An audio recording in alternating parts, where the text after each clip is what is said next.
Hello दोस्तों, नमस्कार। आप सभी का स्वागत है आपके अपने चैनल स्टॉक बाज़ार पर। तो दोस्तों, आपको पता ही है, सभी को पता है, क्वार्टर फोर के रिज़ल्ट आ रहे हैं। लगातार सभी कंपनियां अपने क्वार्टर फोर के रिज़ल्ट अपडेट कर रही हैं। एक एक दिन में 10-10, 20-20 कंपनियों के यहाँ पे रिज़ल्ट आ रहे हैं। अब सबका रिज़ल्ट देखना तो पॉसिबल नहीं हो पाएगा, तो हम क्या करते हैं, हम जो टॉप कंपनी है, जो आज के दिन जिस भी टॉप कंपनी, बड़ी कंपनी, अच्छी कंपनी का यहाँ पे रिज़ल्ट आता हुआ दिखता है, तो हम उसी कंपनी पे यहाँ पे वीडियो बनाते हैं, वॉच रखते हैं उसके स्टॉक पे। ठीक है, तो आज कौन सा स्टॉक आया, तो हमें देखने को मिला आज एयरटेल में हमें यहाँ पे जो है क्वार्टर रिजल्ट हमें देखने को मिला। और देख लेते हैं आगे क्वार्टर रिजल्ट इसका कैसा है। ठीक है, तो पहले रिजल्ट पे पहुँचे उससे पहले यहाँ देख लेते हैं आज कैसा परफॉर्म किया इसके स्टॉक ने। तो देखिए, आपको दिख रहा होगा एक कंसोलिडेशन की रेंज में पूरे समय जो यहाँ पे स्टॉक रहा, कोई बड़ी मूवमेंट आज नहीं दी। क्योंकि जब भी जो क्वार्टर का रिजल्ट होता है वो मार्केट आवर के बाद आता है, तो ऐसा कई बार देखा जाता है, मोस्ट प्रोबेबिलिटी कि जो स्टॉक है वो मोटा मोटा कभी आधा परसेंट बढ़ जाता है या आधा परसेंट नीचे होता है या कंसोलिडेशन की रेंज में रहता है। ठीक है, तो ये मोटा मोटा जो है क्लोज पॉजिटिव में हुआ। ठीक है, तो आज ऐसा क्योंकि मार्केट आवर के बाद आया इसका क्वार्टर का रिजल्ट, तो जल्दी से अब एक बार इसका क्वार्टर रिजल्ट देख लेते हैं। ठीक है जी, तो दोस्तों हम यहाँ पे भारतीय एयरटेल का जो ऑफिशियल पीडीएफ है, जो इन्होंने बैलेंस शीट हमें शो करी है, एनएससी बीएससी इन सबको, तो वो चेक कर लेते हैं। देखिए, मैंने ऑफिशियल यहाँ पीडीएफ खोल लिया है, आप भी खोल सकते हैं स्क्रीनर पे जाके, या और भी कई वेबसाइट साइट हैं जहाँ पे आप ये क्वार्टर फोर के रिजल्ट से डाउनलोड कर सकते हैं और पूरा डिटेल में पढ़ सकते हैं अपनी एनालिसिस के लिए। ठीक है, तो यहाँ पे देख लिए, यहाँ पे हम देख लेते हैं। देखिए, पहला तो एयरटेल का यहाँ मार्क दिख गया हमें, जो कि वो दिखाता है। यहाँ देखिए, तो स्टार्ट करते हैं हम अपना क्वार्टर रिजल्ट को एडिट करना। तो पहला ये जो स्टार्टिंग में ये जो तीन चीज़ हैं, पहला ये इनकम मतलब रेवेन्यू कितना जनरेट किया, मतलब कंपनी ने अपनी सर्विस प्रोवाइड करके कितना पैसा कमाया है। ठीक है, तो पहले एक बार रिजल्ट देख लेते हैं। देखिए, मार्च 2023 मतलब ईयर ऑन ईयर, और ये पिछले क्वार्टर का और ये इस क्वार्टर का। ठीक है, तो ये दोनों तो क्वार्टर वाइज हैं और यहाँ पे ईयरली का डिफरेंस है। ठीक है, अब इसी हिसाब से हम यहाँ आगे पूरा रिजल्ट पढ़ने वाले हैं। ठीक है, तो देखिए इनकम कितना कमाया है। ठीक है, तो इनकम कमाया 379,160 करोड़। ठीक है, और पिछले क्वार्टर में कितना था, 383,393।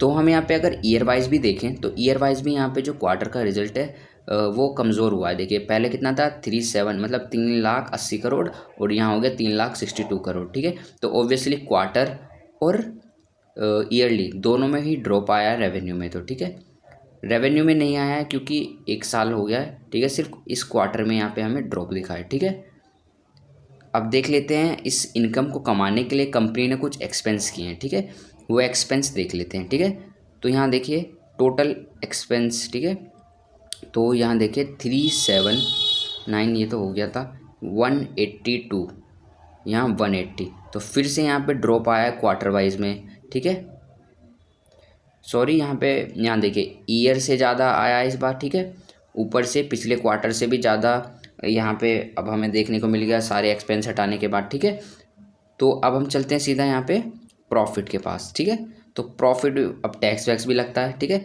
तो ये सब टैक्स डिडक्ट करने के बाद, ठीक है, ये देखिए इतना बचता है, फिर इतना बचता है, तो हम सीधा फाइनल प्रॉफिट, जो कि प्रॉफिट फॉर द क्वार्टर या फिर प्रॉफिट फॉर द पीरियड होता है, ठीक है, उसको चेक कर लेते हैं। ठीक है, तो वो कितना आया है यहाँ पे, वो आया है, ये देखिए प्रॉफिट फॉर द क्वार्टर या ईयर का। तो देखिए 20,000 कितना आया, 682 का जो है यहाँ पे प्रॉफिट देखने को मिला। और पिछले क्वार्टर कितना था, 28,000 करोड़। तो ऑब्वियसली देखेंगे पिछले क्वार्टर यानी कि पिछले 3 महीने में भी 28 करोड़ था और इसमें आया सिर्फ 20 करोड़। तो ऑब्वियसली इस क्वार्टर रिजल्ट अच्छा नहीं है क्योंकि प्रॉफिट कम हुआ पिछले क्वार्टर से।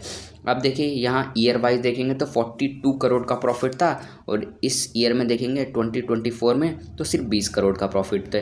फिर से देखेंगे ईयर वाइज भी रिजल्ट, या फिर आप कह सकते हैं जो प्रॉफिट कमाया कंपनी में वो भी अच्छा नहीं है। ठीक है, तो क्वार्टर वाइज भी जो है कम नंबर्स में देखने को मिले हैं हमें, और ईयर वाइज भी कम नंबर देखने को मिले। देखिए ईयर में 42 था और इसमें सिर्फ 20 आया है, और यहाँ पे 28 था क्वार्टर वाइज। तो मतलब जो इसका प्रॉफिट है वो ऑब्वियसली स्लाइड ज़रूर हुआ है। ठीक है, आपको मैं एक उसमें बता देता हूँ, इसमें डिविडेंड भी दिया है। ठीक है, मैं भी रुक जाइए, आप एक कंसोलिडेटेड फॉर्म में आपको एक रिजल्ट सुना देता हूँ।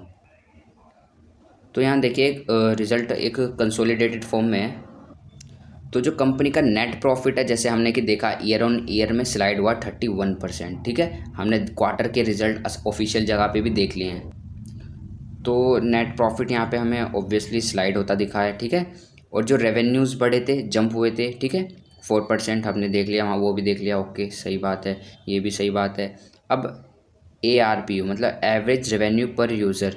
ठीक है, 209 वर्सेस 193। ठीक है, अब यहाँ पे एक जो इम्पोर्टेंट है, चाहे कंपनी प्रॉफिट करती है लॉस करती है, लेकिन मोस्ट प्रोबेबली Q4 में डिविडेंड दे ही देती है। मोस्ट कंपनी देती हैं। ठीक है, जैसे कि अभी एशियन पेंट था, इसने भी दिया था। मतलब और भी जितने भी कंपनियों के इस क्वार्टर में रिजल्ट आए ऑलमोस्ट सब ने दिया है। कुछ कंपनी नहीं देती हैं, अब जिनका ज़्यादा ही हाल बुरा होता है। ठीक है, तो 8 रुपये पर शेयर आपको यहाँ पे डिविडेंड मिलता है। आपके पास जितने भी शेयर हैं उस हिसाब से यहाँ पे आपको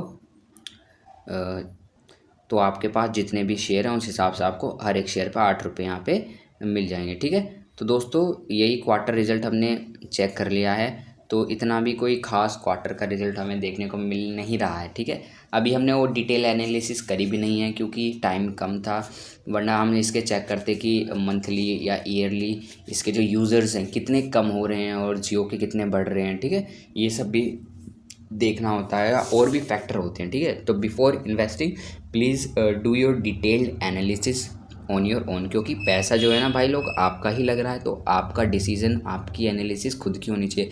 किसी यूट्यूब वाले ने कह दिया तो उसके पीछे नहीं जाना कि इसने कहा है या उसने कहा है, क्योंकि आजकल बड़े बड़े यूट्यूबर ऐसे ही बोल देते हैं कि ये वाला शेयर ले लो, वो वाला, वो जाता है ऊपर फिर क्रैश कर जाता है, आप सब लोग फंसे रह जाते हैं।